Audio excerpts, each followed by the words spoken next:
నమస్తే welcome to our channel నేను సిరి అన్న కోసం షర్మిల ఎంతో కష్టపడింది ఎన్నో వేల కిలోమీటర్లు పాదయాత్ర చేసింది ఆ పాదయాత్ర చేసి అన్నని ముఖ్యమంత్రి పీఠం ఎక్కించింది కానీ ఈ రోజు ఆయన అనుచరులతోని అనకూడని మాటలు అనిపిస్తూ తనని చాలా ఇబ్బంది పెడుతున్నారని కన్నీటి పర్యంతమైంది అయితే ఈ అంశాన్ని చర్చించడానికి మనతో పాటు ఉన్నారు ప్రముఖ సీనియర్ జర్నలిస్ట్ దుర్గా కుమార్ గారు నమస్కారం సార్ నమస్కారం మా సిరి మన వీక్షకులకు కూడా సార్ ఇప్పుడు చూస్తున్నట్టయితే జగన్ గారు అంటే ఇంతకన్నా ఇంకా దిగజారే పరిస్థితి ఇంకా ఏమి ఉండదేమో అనిపిస్తుంది సార్ చూస్తున్నట్టయితే అంటే మామూలుగా అయితే కార్యకర్తలను ఎవరైనా అంటేనే మనం ఒక ఎదురుదాడి చేస్తాం కానీ సొంత చెల్లెల్ని తన అనుచరులు ఇన్ని మాటలు అంటున్నా కూడా ఎందుకు తను రియాక్ట్ అవ్వట్లేదు సార్ అసలు ఇది ఆంధ్రప్రదేశ్ ప్రజలనే కాదు తెలంగాణలో కూడా చాలామంది ప్రజల్ని తొలుస్తున్న ప్రశ్న అది ప్రధానమంత్రి మోడీ గారు కూడా ఆయనకి ఫోన్ చేసి కూడా అడిగాడు ఏమని నీ చెల్లిని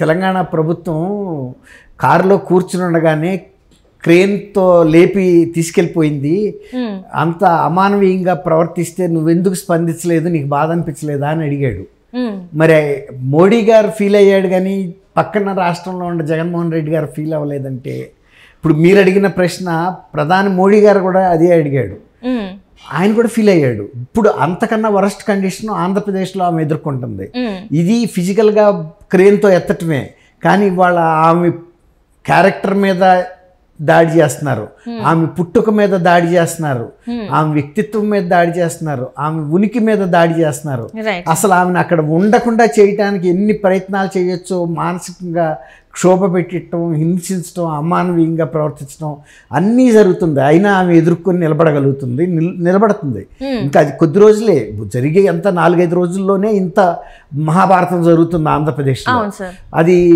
మరి నిజంగా ఒక గతంలో కూడా భువనేశ్వర్ గారిని శాసనసభలో ఆమె సభలో లేని వ్యక్తి గురించి అసలు ఎవరు కూడా చర్చించకూడదు అది పార్లమెంటరీ సాంప్రదాయం అసలు ఆమె రాజకీయాల్లో లేదు ప్రజా జీవితంలో లేదు ఆ శాసనసభలో లేదు అయినా కూడా ఆమె మీద కూడా ఇలాంటి వ్యక్తి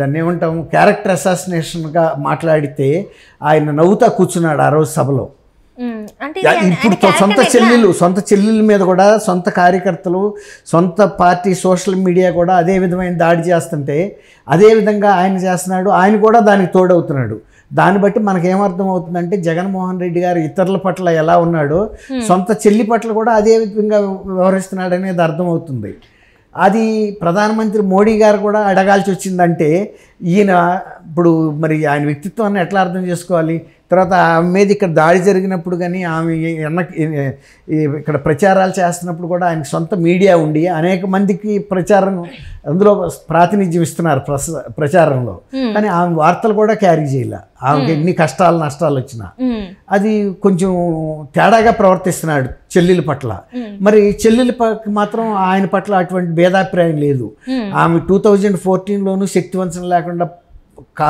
పనిచేసింది 2019లో ఆయన జైల్లో ఉన్నప్పుడు కూడా పాదయాత్ర చేసి 3300 కిలోమీటర్లు పగలనక రాత్రనక ఇల్లు వదిలిపెట్టి పిల్లల్ని వదిలిపెట్టి బాధ్యతలన్నీ కూడా మరి ఆమె అంత కష్టపడింది పడినా కూడా ఆయన చీఫ్ మినిస్టర్ కావాలని కోరుకుందే తప్ప తను ముఖ్యమంత్రి అవ్వాలని చేయలేదు ఎవరైనా ముఖ్యమంత్రి రాజశేఖర రెడ్డి గారు పాదయాత్ర చేస్తే ఆయన ముఖ్యమంత్రి కావాలని చేశాడు చంద్రబాబు గారు పాదయాత్ర చేస్తే ఆయన ముఖ్యమంత్రి కావాలని చేశాడు జగన్మోహన్ రెడ్డి గారు కూడా పాదయాత్ర చేశాడు ఆయన ముఖ్యమంత్రి కావాలని చేశాడు షర్మిల మాత్రమే చేయలే అంటే నిస్వార్థంగా తన అన్న కోసం చేసింది అయితే అన్న ముఖ్యమంత్రి అయిన తర్వాత ఈమెకి ఏ విధమైనటువంటి ప్రాధాన్యత ఇవ్వలేదు గుర్తింపు కూడా ఇవ్వాల ఆమె ప్రాధాన్యత ఇవ్వమంటలేదు లేకపోతే నాకు ఆర్థికంగా లాభసాటి అయిన కాంట్రాక్ట్లు ఇవ్వమని అడగల ఆమె తండ్రి ఆశయాల సాధన కోసమే ఆమె ఈయన కోసం ఇంత కష్టపడింది ఎందుకంటే రాజశేఖర రెడ్డి గారు అనేవి ఒక లిజెండ్ ఆయన ఒక లెగసీ ఉంది రాజశేఖర రెడ్డి గారు అట్లా ఇందిరాగాంధీకి ఉంది ఎన్టీఆర్ గారికి ఉంది అట్లా కొద్ది మందికే ఉంది ఆ లెగసీ అనేది ఆ పీరియడ్ ఆ పరిపాలన గతంలో అశోకుడు పరిపాలన గురించి ఇప్పుడు చెప్పుకుంటారు కదా అప్పుడు కూడా మనం పిల్లలు మేము చదువుకున్నాం మరి మీరు చదివారో లేదు అశోకులు చెట్టు నాటించడం బాటల వెంట బావులు తవ్వించడం బాటసారుల కోసం అని సత్రములు కట్టించను అని. అట్లా ఆ ప్రజల్ని ప్రజాబాహుళ్యానికి పేదల కోసం పనిచేసిన వాళ్ళు అంటే ఇందిరాగాంధీ. ఇప్పటికీ ఏమన్నా ప్రభుత్వాలు కట్టే ఇళ్ళని ఇందిరాగాంధీ ఇళ్ళు అంటారు, ఇందిరమ్మ ఇళ్ళు అంటారు.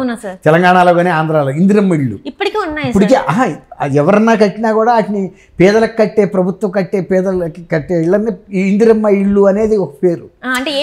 ఇచ్చినా కూడా అది ఇందిరమ్మ ఇల్లే, ఇందిరమ్మ ఇల్లు అంటారు. అంటే పేదలకు ఇచ్చే ఇల్లు ప్రభుత్వం అనేది. అట్ట పేరు పడిపోయింది ముద్ర. తరాలు మారినా ఆమె పేరు అది లెగసీ అంటే. అట్లాగే ఎన్టీఆర్ గారు కిలో ₹2 బియ్యం, దాని జనతా వస్త్రాలని పేదలకి, ఆ రకంగా నేత పని వాళ్ళకి కూడా పని దొరికింది. చేనేత దోవతలని, చేనేత అది జనతా దోవతలని ఇచ్చాడు. అంటే ఎక్కువ ప్రొడక్షన్ చేయటానికి వాళ్ళకి పని దొరికింది. అట్లాగే ఆ సబ్సిడీ రేట్ల మీద పేదలకు ఇచ్చాడు. ఆ రోజున తినటానికి ఇట్లా బట్ట కట్టుకోవటం కూడా కష్టమైన రోజులు.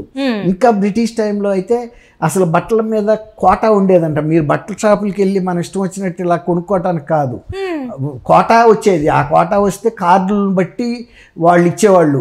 మనిషికి 3 మీటర్లనో 2 మీటర్లనో ఆ రోజులు కూడా ఉన్నాయి బ్రిటిష్ టైంలో, లేకపోతే స్వతంత్రం వచ్చిన కొత్తల్లో. అట్లా కూడా ఇవాళ మీరు వెళ్ళిపోయి మీరు 100 డ్రెస్సులు కావాలంటే కొని తెచ్చుకోవచ్చు. ఆ రోజున నీకు కోట 2 మీటర్ల తర్వాత ఇంకో మీటర్ ఇవ్వమన్నా కూడా ఇవ్వరు. మనిషికి ఇంతే. అట్లాంటి కటువు రోజులు కూడా చూశారు ప్రజలు, మా కన్నా ముందు వాళ్ళు. మా టైంలో ఇప్పుడు ఆ రోజు బియ్యం కూడా దొరకని పరిస్థితిలో ఆయన ఎన్టీఆర్ గారు ₹2 ఇచ్చాడు. అట్లాగే దోవతలు పంచులు చిరిగిపోయి కట్టుకునేవాళ్ళు చాలా పేదరికంతో. ఆ రోజు ఆయన జనతా వస్త్రాలు ఇచ్చాడు. అట్లా ఒక లెగసీ అనమాట. రాజశేఖర రెడ్డి గారికి కూడా ఉంది ఆ మనసు. పేదలను కాపాడాలి, మనం ప్రాజెక్టులు కట్టాలి, ఎక్కువ సాగులోకి తీసుకురావాలి, రైతును రాజును చేయాలి, వ్యవసాయం అంటే పండగలాగా ఉండాలి, రైతు ఇంత ఇప్పుడు కళకళలాడాలి, సంతోషం ఉండాలి. ఇలాంటి ఒక మంచి వ్యక్తికి ఇలాంటి ఒక కొడుకు అంటే అసలు ఎవరు నమ్మలేకపోతున్నారు. అంటే ఆయన పరిపాలన చూసిన తర్వాత ఈయన రాజశేఖర రెడ్డి కొడుకు అని ప్రజలు అనుకుంటున్నారు, కానీ ఈమె షర్మిల అని చెప్పేసి మాట్లాడట్లేదు సార్ ఎవరు కూడా చూస్తే. అదే అన్న పరిపాలన చూస్తే షర్మిల గారు కూడా అదే బాధపడుతుంది. నేను తండ్రి పేరు నిలబెడతావు, వంశం పేరు నిలబెడతావు అనుకున్నాను, నువ్వేంటి ఇలాంటి పరిపాలన చేస్తున్నావు అని ఇప్పుడు ఆమె ఎన్ని ఫెయిల్యూర్స్ని ప్రశ్నిస్తుంది. ఎక్కడైనా రాజశేఖర రెడ్డి గారి పరిపాలన చిహ్నాలు, చిన్నెళ్ళు అంటారు వాటిని, కనబడుతున్నాయి అంటే గుర్తులు ఎక్కడన్నా కనబడుతున్నాయి అంటే ఏమీ లేదని అంటే, అందుకు ఆ మీద వీళ్ళు కక్ష కట్టి నానా రకాలైన మాటలు అంటూ, అసలు నీకు ఇక్కడేం పని, నువ్వు ఇక్కడ నీకేమన్నా ఓటు ఉందా, నీకు రేపు నోటిఫికేషన్ వస్తే కేంద్ర ఎన్నికల సంఘం నిన్ను ఇక్కడి నుంచి పంపించేస్తే నువ్వు ఇక్కడ పోటీ చేయడానికి కూడా అర్హురాలో కాదు. అర్హురాలే, ఎవరైనా చేయొచ్చు. ఇద్దరు గనక ఒక నియోజకవర్గంలో పోటీ చేసేసాట ప్రతిపాదిస్తే, ఆమెను బలపరిస్తే చాలు, పోటీ చేయొచ్చు. అంటే ఇప్పుడు ఇన్ని మాటలు మాట్లాడుతున్నారు కదా, అందుకే ఆ మనసు క్షోభపడుతుంది. ఇప్పుడు నెక్స్ట్ ఆమె స్టెప్స్ ఎలా, అంటే దీని పరిణామాలు ఆమె ఎలా అంటే ఎదుర్కోబోతుంది? ఇప్పుడు ఆమె ఒక తండ్రి ఆశయాలు నెరవేర్చాలి, తర్వాత తండ్రి ఆశయం రాహుల్ గాంధీ గారిని ప్రైమ్ మినిస్టర్ చేయటం కూడా, తర్వాత పేదల పట్ల ఆదరణతో పరిపాలన సాగాలి, ఏ వర్గాన్ని కూడా ఇది దాన్ని ఏమంటారు వేధించే పరిస్థితి ఉండకూడదు. కానీ ప్రజలు అందరినీ వేధిస్తున్నాడు ఆయన. ఇట్లాంటి వేధింపు పరిపాలన ఉండకూడదు, ప్రజల సంక్షేమం ఉండాలి. రాజశేఖర రెడ్డి అంటే రాజన్న పాలన రావాలనేది షర్మిల గారి ప్రయత్నం. ఆ ప్రయత్నం ఈయన్ని దింపితే తప్ప కొత్త ప్రభుత్వం వస్తేనే జరుగుతుంది. అది ఏ ప్రభుత్వం అయినా, ఈయనైతే ఉండకూడదు అనేది ఆమె స్పష్టంగా చెబుతుంది. కాబట్టి ఆ ప్రభుత్వం దిగే వరకు ఈ పోరాటం సాగుతుంది. ఆమె ముఖ్యమంత్రి అయినా ఇంకొకళ్ళు ముఖ్యమంత్రి అయినా విముక్తి కలగాలి జగన్ ప్రభుత్వం నుంచి ఆంధ్రప్రదేశ్ ప్రజలకు అనేది ఆమె పోరాట లక్ష్యం. Right sir, right.